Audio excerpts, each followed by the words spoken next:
तो कैसे हैं आप लोग। फिर से आपका स्वागत है एक नई वीडियो में। और जो हमारा आज का नया टॉपिक है वर्ण विचार।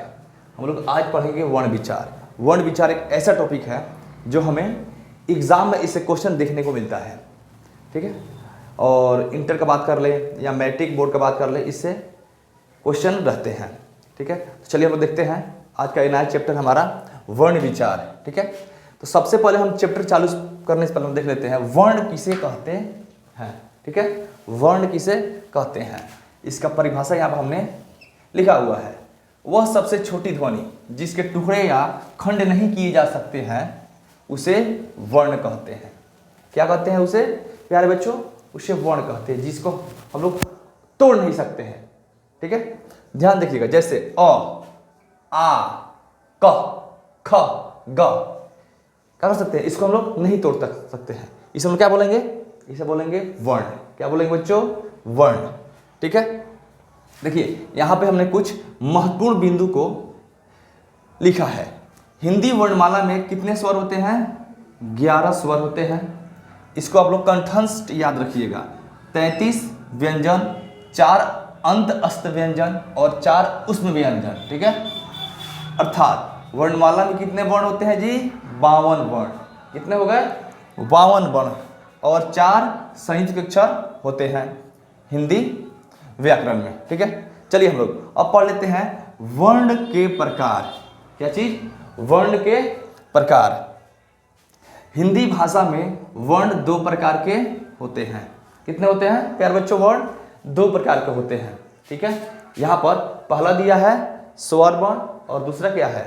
व्यंजन वर्ण। पहला कौन सा वर्ण है? स्वर और दूसरा व्यंजन वर्ण, ठीक है। तो हम लोग पहले देखेंगे किसके बारे में पढ़ेंगे?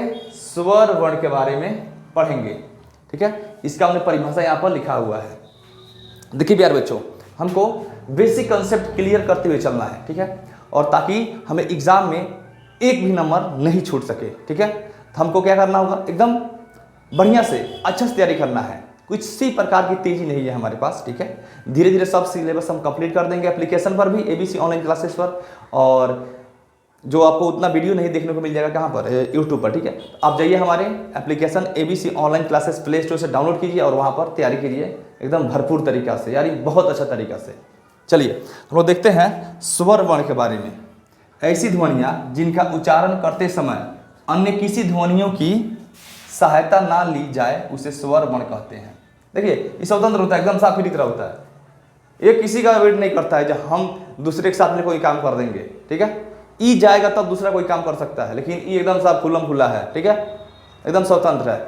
और देखिए ध्यान से, हिंदी भाषा में स्वरों की संख्या कितनी होती है? 11। कितनी होती है? 11 होती है। जैसे देखिए यहाँ होता है अ, आ, हर्षई, दीर्घई, हर्षौ, दीर्घौ, री, ए, ऐ, ओ, औ, ठीक है। ये 11 क्या होते हैं? स्वर। और स्वर के भी भेद हैं, ठीक है। ध्यान से देखिएगा, स्वर के कितने भेद हैं? 3 भेद होते हैं। कितने? 3। कौन कौन? ह्रस्व स्वर, दीर्घ स्वर और प्लुत स्वर। इसके बारे में हम लोग अलग अलग से बेसिक क्या करेंगे? जानकारी इसके बारे में प्राप्त करेंगे तो बहुत मजा आएगा पढ़ने में, ठीक है। तो आप ध्यान रखिएगा, स्वर के कितने भेद होते हैं? 3। ह्रस्व स्वर, दीर्घ स्वर और प्लुत स्वर। हम लोग अब देखते हैं स्वर के जो पहला भेद होता है ह्रस्व स्वर, इसके बारे में। देखिए ह्रस्व स्वर जिन स्वरों के उच्चारण में अपेक्षाकृत कम समय लगता है। क्या लगता है? जिन स्वर के उच्चारण में कम समय लगता है उसे ह्रस्व स्वर कहते हैं। उसे क्या कहते हैं? ह्रस्व स्वर। ध्यान देखिएगा, ह्रस्व स्वरों की संख्या 4 होती है। कितनी होती है? 4 होती है। देखिए मूल स्वर कौन कौन होते हैं? अ, ई, उ, री। यही क्या होता है हमारा ह्रस्व स्वर। देखिए बोल के देखिए, अ बहुत कम समय लगा, ई कम समय, उ कम समय लगा, री बहुत कम समय लगा, ठीक है। देखिएगा अ की मात्रा, कोई मात्रा, देखिए इस मान लीजिए हम लोग लिखते हैं क लिख लिए पूरा वाला क, तो इसमें क्या होता है? आधा क प्लस अ मिला रहता है। आधा क प्लस क्या मिला रहता है? अ। यानी इसमें क्या होता है? कोई मात्रा एगो मिली रहेगी। किसका? अ की कोई मात्रा, यानी इसमें अ छिपा रहेगा। कोई भी मात्रा एक बोलेंगे किसी भी तरह का, जैसे क, ख, ग, घ, अंग पूरा तरह से पढ़ेंगे तब उसमें क्या होगा? उसमें अ की मात्रा मिल जाएगी, ठीक है। ना देखिएगा उ की मात्रा किस तरह से होता है? इस तरह से। और री का इस तरह से उसका मात्रा हम लोग लिखते हैं। और इसका गुरु मात्रा कितना होता है? एक। कितना होता है? एक। ध्यान से देखिएगा, र म न, रमन लिख दिए और पूछेंगे इसमें कुल कितने गुरु मात्रा है, कुल कितने, यानी देखिएगा सब में एक गुरु मात्रा छिपा हुआ है। क्या से र बोल रहे हैं, अ छिपा है, म में अ छिपा है और न में क्या छिपा है? अ छिपा है। यानी सब एक गुरु मात्रा मिलाएंगे तो कितना हो जाएगा? टोटल 3। यानी रमन में कुल कितने गुरु मात्रा छिपे हुए हैं? 3। इस तरह से हम बता सकते हैं, मतलब कैलकुलेशन करके जे किसी शब्द में कितने गुरु मात्रा छिपे हुए हैं। चलिए अगला देखते हैं हम लोग, दीर्घ स्वर। जिन स्वरों के उच्चारण में, ध्यान देखिएगा, हम लोग सिलेबस को बहुत डीपली पढ़ेंगे, समझ के ये समझ में आ जाए जिन स्वरों के उच्चारण में ह्रस्व स्वर से बोलने में अधिक समय लगता है, ध्यान देखिएगा, इस मात्रा से बोलने में इसमें क्या लगेगा? अधिक समय लगेगा, उसे क्या बोलेंगे? दीर्घ स्वर। और दीर्घ स्वर की संख्या कितनी होती है? 7। आ, ई, बड़ी ऊ, ए, ऐ, ओ, औ। और इसकी मात्रा हमने क्या कर दिया है? यहाँ पर लिख दिया है, ठीक है। और इसकी गुरु मात्रा कितना होता है? 2। कितना होता है गुरु मात्रा इसका? 2। ये समझ लीजिए, हम लिखते हैं राम, क्या लिखते हैं? राम। राम में एकार है, तो एकार जहाँ भी देखिए यहाँ पर है ना, ये एकार में आ है, तो एकार आ गया, जैसे गुरु मात्रा कितना हो गया? 2।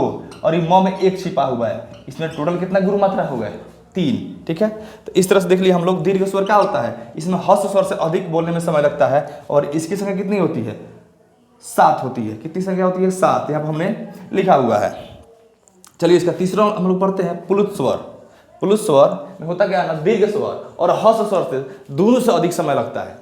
यहाँ पर लिखा हुआ है, वैसा स्वर जिनका उच्चारण करते समय ह्रस्व तथा दीर्घ स्वर से अधिक समय लगता है उसे प्लुत स्वर कहते हैं। ध्यान से देखिएगा, यहाँ पर उसे क्या बोलते हैं? प्लुत स्वर। देख लीजिए, ओम, क्या बोल दिए? ओम। बहुत अधिक समय लग रहा है ना ओम बोलने में। हे राम, बहुत अधिक समय लग रहा है। देखिए ध्यान से, प्लुत स्वर का पहचानने का तरीका, उसमें अवग्र चिन्ह लगा होगा, बीच में इस तरह से क्या होगा? लगा होगा। और जहां भी इस तरह का चिन्ह लगा हो, समझ लीजिए कौन सा स्वर है? प्लुत स्वर। कौन सा स्वर है? प्लुत स्वर। तो हम लोग क्या कर लिए आज, यहाँ तक हम लोग दीर्घ स्वर के तीनों प्रकार क्या कर लिए? पढ़ लिए, ठीक है। अब इसके बाद हम लोग पढ़ेंगे व्यंजन के बारे में, ठीक है। इसके बारे में हम लोग इसके बाद पढ़ेंगे व्यंजन, ठीक है। और व्यंजन का पूरा जितना भी क्वेश्चन आंसर होगा उसको हम लोग पूरी तरह से देखेंगे, ठीक है।